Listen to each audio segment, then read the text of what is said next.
To my channel. I'm going to do story time today about toxic friends or toxic family. It's a very touchy subject, but it's something that needs to be talked about, and people need to understand that they're not the only ones. People in the world need to understand that they're not the only ones that have dealt with this type of situation or currently dealing with this type of situation. And if it's a friend or a family, it makes it difficult for you to make a decision on, do I still want to deal with this person or not? So I'm just going to give you a little example of something that happened to me. So I had this friend, and me, I've always lived my life like not being judgmental or anything like that of people, because no one is perfect. Everybody has their flaws, and we're just humans. So we go through different things in life who end up making us who we are today. And some people, based on their life experiences, grow from it, heal from it, and move on. Then you have others that go through something in life, or even if they didn't go through something, some people suffer from mental health issues.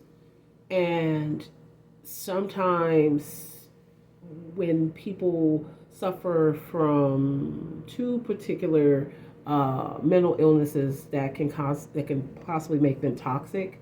This is sometimes, not all the time, but sometimes when a person has bipolar disorder, or they're like manic depressant, they have like highs and lows, they can spew out those characteristics onto their loved ones, whether it be a friend, whether it be a family. And sometimes it is so draining to deal with someone like that. It is so draining. Like, it can just zap your energy because their energy is so powerfully negative. Um, Outside of that, sometimes people have to always be a victim. And those people, they always have to be a victim. Like, they always have to talk about what happened to them bad. What happened in their life, how they was raised, and why their life is so terrible because of it. And then they want to spill that out to the next person. And they want you to listen no matter what, even if they're going to repeat themselves 1,000 times in the same day about the same thing. You need to be there to listen. And when you don't want to listen, then it's a big problem. But I want to give an example of something that happened to me. So I have this friend that not only suffered from substance abuse problems, they suffered from mental health problems. So it was like a double whammy of toxicity I'm talking about. Whew. So there was one time where we had went out to eat, and she didn't like what she ordered. Even though she ordered it, it got there and it was a problem.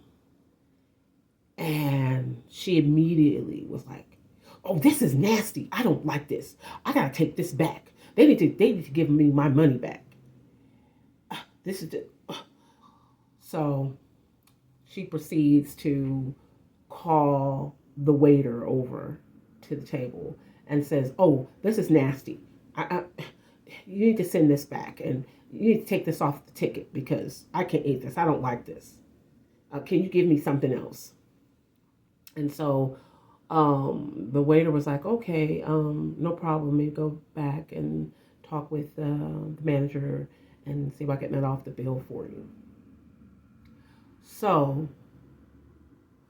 I had to sit there and listen to her bitch and complain about this food, why it was so terrible, and why we need to leave. She got mad with me because I didn't want to give my opinion on her food.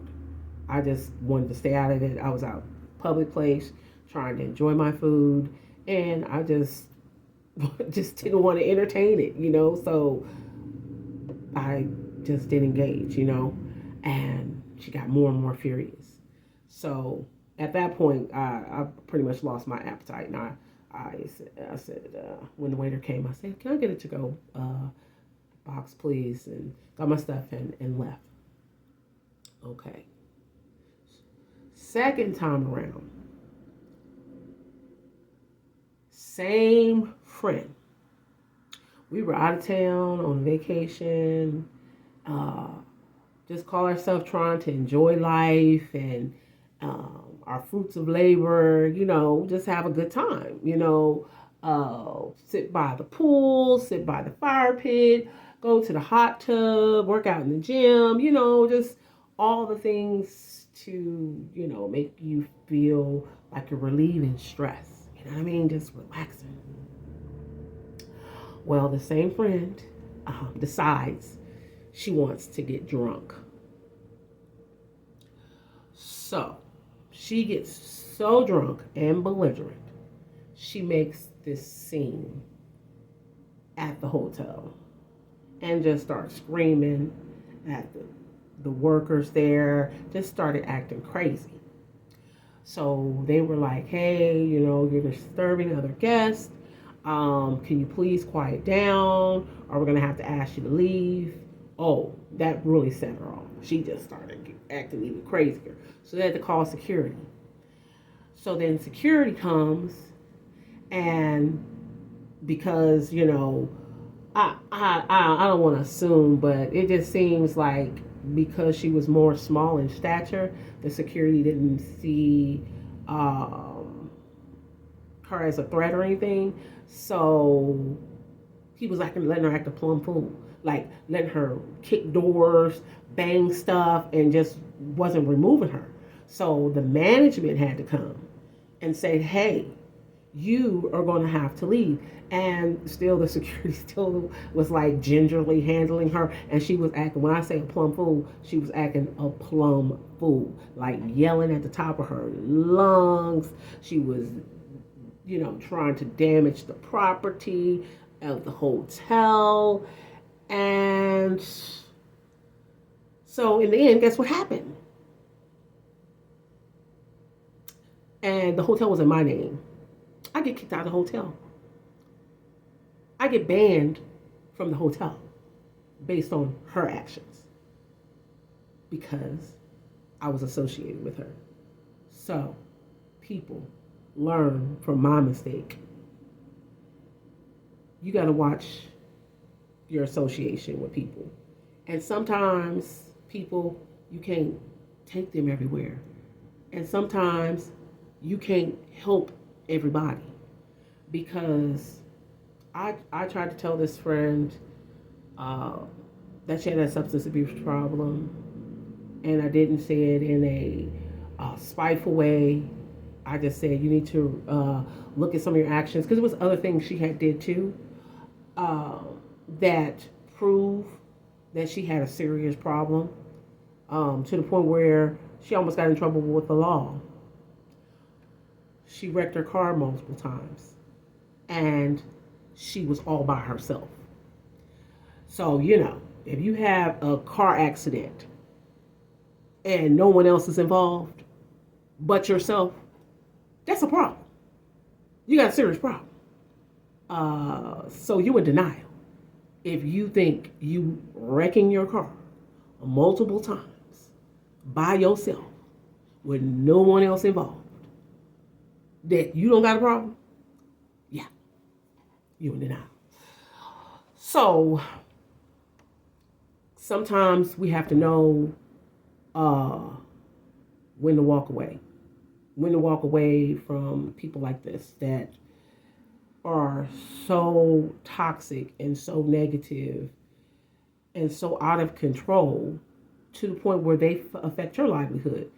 They affect your reputation. That's when you gotta let those people go. because you can't save everybody. Even though they were a friend or even though they were a family member and you try to hold on to help them, I realize you can't help everybody. You can't take everybody with you. And not everybody wants help. And not everybody's willing to accept the help. And when they don't want to accept the help, you got to let it go. Because it's going to start draining you. It's going to start it. And that's another thing too. You got to realize, like, some people, they're really messed up because they may have like soul ties. They could have been involved with someone that was so wicked and evil, the demon jumped in them. So they ain't nothing but the devil walking on earth in your presence. So, better take heed, people. Let them toxic people go out your life. Walk away. Pray for them. And keep it moving. So you can keep moving, progressing, and staying positive. If anybody has any questions, leave your comments in the comment section. If you have dealt with something similar to this, and I will respond either by commenting back or making another video. But seriously, people, leave those toxic people alone. Because, like I said, you do not want your reputation, you don't want your livelihood to be affected because somebody acting like a fool or somebody got some serious issues going on with themselves mentally and they don't want to get help for it. Let it go. Well, hope you enjoyed my story time. Don't forget to give it a thumbs up, like it, subscribe. Till next time, bye-bye.